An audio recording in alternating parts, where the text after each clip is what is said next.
Ազգային ժողովի հարգարժան փոխոսնակներ, հարգելի գործընկերներ, պարոն Վարդևանյան,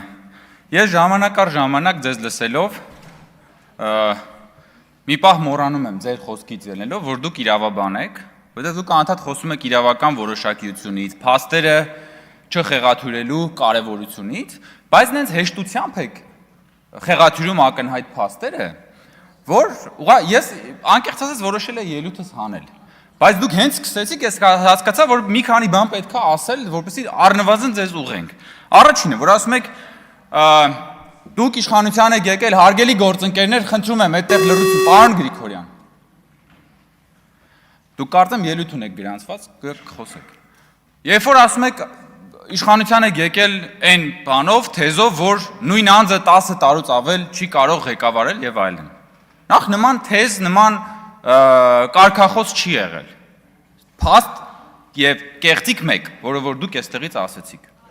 Եղել է մի րոպե, խնդրում եմ, փաստերի նկատմամբ մանավանդ դուք որպես փաստաբան, փաստաբան, փաստ։ Խնդրում եմ, մի րոպե, պարոն Վարդևանյան։ Հիմա ժանրի կանոններով դուք ինձ չպետք է պատասխանեք։ Ասվել է հետեւյալը, որ մենք չենք կարող թույլ տալ, որ Սերժ Սարգսյանը գնա իր երրորդ ժամկետին։ Դա բոլորովին այլ բան է, որովհետև Հայաստանի սահմանադրությունը սահմանադրական արգելք սահմանում է նախագահի ընտրության համար, նախորդ սահմանադրությունը։ Եվ Սերժ Սարգսյանը սահմանադրությունը, նոր սահմանադրությունը, գործող սահմանադրությունը փոփոխությունների ենթարկելով, որոշեց գնալ երրորդ ժամկետի վարչապետի պաշտոնում։ Ընդ որում դրանից առաջ նա հստակ հայտարարել էր, որ ինքը չի պատրաստվում գնալ եւ չի պատրաստվում հավակնել վարչապետի պաշտոնին։ Երևի այդ նույն ժամանակներն էին, երբ որ դուք աշխատում եք որպես Կարեն Կարապետյանի ավակ օգնական։ Ու նույնիսկ ենթադրվում էր այդ ժամանակ հանրապետական կուլիսներում, որ այդ Կարեն Կարապետյանը պիտի լինի իրենց ապագա թեկնածուն։ Բայց հետո տարբեր բաներ, վերաձևակերպումներ արեցին, այնտեղ ստեղծեցին առաջին փոխվարչապետի պաշտոն, որ Սերժ Սարգսյանը գա վարչապետ, բայց դե Կարեն Կարապետյանին չէին կարա տանեին սովորական փոխվարչապետ, դրա համար պետք է նա լիներ առաջին փոխվարչապետ։ Դուք էլ ներողություն այդ ժանրի կանոններով կլինեիք առաջին փոխվարչապետի ավակ կամ առաջին օգնական։ Դրա մասին է խոսքը եղել։ Սահմանադրական արգելքը վերաբերել է նախագահին։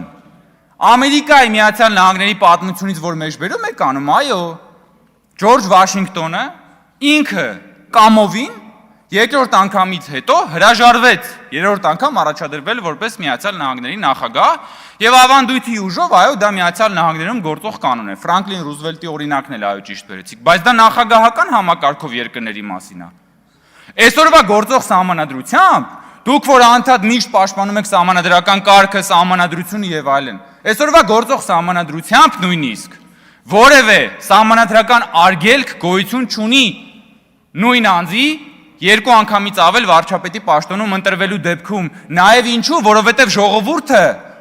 առաջնային մանդատով ուղղակի չի ընտրում հանրապետության վարչապետին, ժողովուրդն ընտրում է կուսակցությանը, հետո կուսակցությունը կամ արդեն ազգային ժողովը, խմբակցությունը ազգային ժողովի համամասնությամբ ընտրվում է վարչապետ։ Ախր սա այբուբեն է, քաղաքական այբուբեն է, պարոն Վարդևանյան։ Եվ նույնիսկ օրինակներ կան տարբեր երկրներում, ամենահայտնի օրինակը Անգելա Մերկելն է Գերմանիայում, մի ուրիշ օրինակ կա Թոնի Բլերը Մեծ Բրիտանիայում, որը եթե չեմ սխալվում 3 անգամ է ընտրվել, օրինակ կա Ավստրալիայում, որը եւս պարլամենտական երկիր է, օրինակ կա Նիդերլանդներում, որը եւս պարլամենտական երկիր է։ Բազմը պարլամենտական համակարգերը տարբերվում են նախագահական նախորդ մեր համակարգերից, որովհետեւ այդ դեպքում նախորդ մեր համակարգում ժողովուրդը առաջնային մանդատով գնում ընտրում էր նախագահ, ու դրա համար էլ այո այդ սահմանադրական արգելքը սահմանվել էր։ Հիմա ասենք օրինակ ես անիմաստ 4.5 րոպե ժամանակ ծախսեցի այս այբուբենը բացատրելու համար էստեղից։ Բայց դուք ես վստահ եմ, որ դուք դա գիտեք։ Բայց դուք փաստերի նկատմամբ բան եք, սելեկտիվ եք։ Այնպես սելեկտիվ եք, ինչպես որ երբ որ ասում եք, որ մեր կառավարությունը 3 պատերազմ է բերել։ Եվ դրանով դուք փաստորեն շարունակում եք Ռոբերտ Քոչարյանական եւ Սերժ Սարգսյանական ավանդույթը, որը որ Հայաստանի Հանրապետությանն է մեղադրում պատերազմը սկսելու մեջ։ Դուք որ ամեն օր գալիս եք այստեղ եւ խոսում եք պատերազմից, խոսում եք եռաբլուրից, խոսում եք զոհերից, երբեմն ձեր գործընկերներն էլ զոհերի թիվը 1000-ով կամ 2000-ով ըստ իրենց ճաշակի նախընտրությունների կամ դրանց բացակայության ավելացնում են։ Հիմա էլ գալիս ու շարունակում եք այդ ավանդույթը եւ ասում եք, որ բան 3 պատերազմ ենք դրել, դրանով մեղադրանքը դնելով Հայաստանի Հանրապետության վրա։ Դուք այնքան շատ եք ատելությամբ լցված մեր կուսակցության եւ վարչապետի նկատմամբ, որ ձեր ատելությունը չեք էլ հասկանում, թե ոնց տեղափոխվում է Հայաստանի Հանրապետության վրա։ Որտեւ դուք մեղադրում եք Հայաստանի Հանրապետությանը, ոչ թե Հայաստան քաղաքացիական պայմանագրին։ Ասում եք բան, պարոն Վարդևանյան, նայեք ինչ եք ասում։ Ասում եք դուք բորբոքվել եք պատերազմի վերքը, որպեսզի իշխանության գաք եւ այլն եւ այլն։ Վերքերը բորբոքել, երբ որ ասում եք, ես ակամա հիշում եմ երկու բան։ Առաջի բանը հիշում եմ 2021 թվականին, երբ որ դուք Հայաստան դաշինքի ցուցակում եք եւ Հայաստան դաշինքը իր նախընտրական գովազդում բայրակթարների կադրերն էր դնում, թե ոնց են հայ զինվորներին սպանում եւ այդ ցավը բաներ անում, քաղաքականապես կապիտալիզացնում էր, որպեսզի ձայն ստանար, իշխանությունը վերցներ։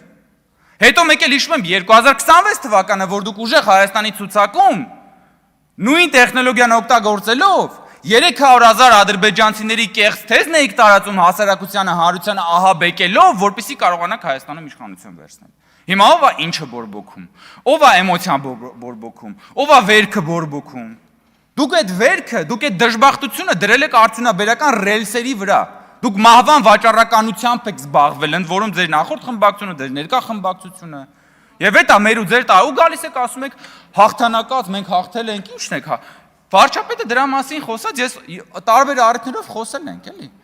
Բա ոնց է եղել, որ ձեր հաղթած նախագահները բոլոր ընտրություններում պարտվել են սեփական ժողովրդին, ոնց։ Լավ, բայց ձեր մտքով չի անցել, բայց հաղթած նախագահները, որ գալիս են սեփական ժողովրդին, պարտվում են։ Ու հետո ժողովրդի կամքը ոտնահարում են, ասպատակում են սահմանադրությունը, բռնազավթում են իշխանությունը, բա դա ձեզ մտածելու տեղիք չի տալիս։ Ձեզ մտածելու տեղիք չի տալիս, որ դուք ասում եք պարտված ղեկավարը պիտի հեռանա։ Մենք էլ ասեցինք շատ լավ, եկեք գնանք ընտրությունների։ Դուք մեզ տևական ժամանակ համոզում եք, ասում եք, չէ, ընտրության պետք չի գնալ։ Փող բանը ին քայլը խմբակցությունը ընտրի բան, քաղաքական դամբարանից հանել եք մեկին բերել եք, որը ոչ մի կապ չուներ ընտրական process-ի հետ։ Ասում եք, չէ, թող իրան ընտրի։ Քաղաքական նեկրոֆիլիա, հա։ Հետո գնացինք ընտրությունների մասնակցեցինք եւ ժողովուրդը ձեր ասած պարտված իշխանությանը ընտրեց, որովհետեւ ժողովուրդը գիտի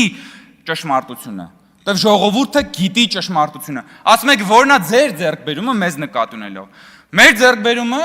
ասել ենք տարբեր առիթներով։ Մեր ձեռքբերումն է նա, որ մենք Հայաստանը դուրս ենք բերել աշխարհաքաղաքական թակարդի միջից։ Մեր ձեռքբերումն է նա, որ մենք Հայաստանը աշխարհաքաղաքական առևտրի զոհասեղանից վերցրել ենք։ Որ մենք Հայաստանը դարձնում ենք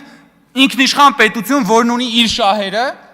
եւ ինքը գնում է եւ այդ աշխարհաքաղաքական առևտրի մեջ, եթե շատ բան լեզվով ասեն, գնում է եւ ինքն առաջարկում է իր ունեցածը։ Եվ ինքն իր շահերի տեսանկյունից է նայում եւ չի թելադրվում ինչ որ մեկի կողմից։ Մեր ձեռքբերումն է նա, որ մենք Հայաստանը ամեն ինչ անում ենք, արել ենք, որ դադարի լինի մարիոնետական պետություն, որի մասին այսօր նաեւ վարչապետը խոսեց։ Այդ դրա մասին է խոսքը։ Ես իրականում այսքան ելույթ չէի ունենալու, որովհետեւ մեծ մասը ինչ որ ասացի, բազմաթիվ անգամներ ասել ենք, բայց ես չեմ կարողանում ամեն անգամ լսել, երբ որ գոնե դուք, պարոն Վարդևանյան, գոնե դուք այդ բանը մի ասեք։ Նախագահ, վարչապետ, 2 ժամկետ, 3 ժամկետ, դրանք այնքան պրիմիտիվ բաներ են քաղաքականության մեջ, որ որոշ այլ գործընկերներ ասեն, հիմա անվանապես չեմ ուզում ասեմ, ես կարող եմ ասեմ, դե լավ, քաղաքական անփորձություն է, չեն կարդացել պարոն Վարդևանյանին կասեն ինքը կպատմի, բայց երբ որ պարոն Վարդևանյանն է գալիս եւ այստեղից sense բաներ խոսում, անհնար է ուղղակի դրա մասին չխոսել եւ չարձանագրել։ Ընդ որում այս թեմայով էլի իմ գործընկերները բան էին արել, արձանագրում արել էին, բայց դուք միևնույն շարունակում եք համառորեն պնդել, որ այ 14 տարվա ես նորի օրինակները բերեցի Գերմանիայի, Մեծ Բրիտանիայի, Ավստրալիայի, Նիդերլանդների, հիմա այս անուն ազգաններով այդ նախորդ վարչապետների, հիմա այստեղ բան չանեմ, ժամանակը երկար է։ Դուք կարող եք գնալ, փնտրել եւ գտնել, որովհետեւ դա այսօր շատ հայտնի եւ հանրահայտ փաստեր են, որոնց մասին կարելի է տեղեկանալ։ Շնորհակալություն։